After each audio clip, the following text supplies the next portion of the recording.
Mister consistent for GT Sai Sudarshan ప్రతి సంవత్సరం కూడా చాలా కన్సిస్టెంట్గా జీటీ తరపున పర్ఫామ్ చేస్తూ వస్తున్నాడు. వాళ్ళు సాయి సుదర్శన్ తీసుకున్నందుకు ఎంత కావాలంటే 100కి 120% పర్ఫామ్ చేస్తూనే ఉన్నాడు. ప్రతి మ్యాచ్ కూడా ఏదో ఒక విధంగా ఆడుతున్నాడు. సో మధ్యలో అక్కడక్కడ ఫెయిల్ అయి ఉండొచ్చు, but still he's mister consistent for Gujarat అనమాట. నిన్న సెంచరీ చేశాడు, లేకపోతే 200 స్కోర్ రీచ్ అయ్యేది కాదు గుజరాత్.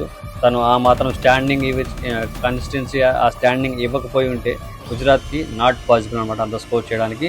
అలాగే ఒప్పుకోవాలి, ప్రతి సంవత్సరం మ్యాచ్లో 2024, 2025, 2026 ఇప్పటికి 3 సెంచరీలు చేశాడు కంటిన్యూస్గా. లాస్ట్ ఇయర్, అంతకుముందే ఇయర్.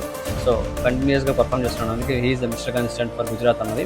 అలాగే మెచ్చుకోవాలి, యంగ్ టాలెంట్, ప్రతి సంవత్సరం కూడా బాగా ఆడుతున్నాడు. Last year orange cap holder, year కూడా అయ్యే ఛాన్స్ చాలా బాగా ఉన్నాయి. మరి అదే ఫామ్ కంటిన్యూ చేస్తే ఆ ఛాన్స్ అనేది ఇంకా కొంచెం ఎక్కువ అవుతాయి అనుకుంటున్నా. Hope for the best. అలాగే all the best Sai Sudharsan. And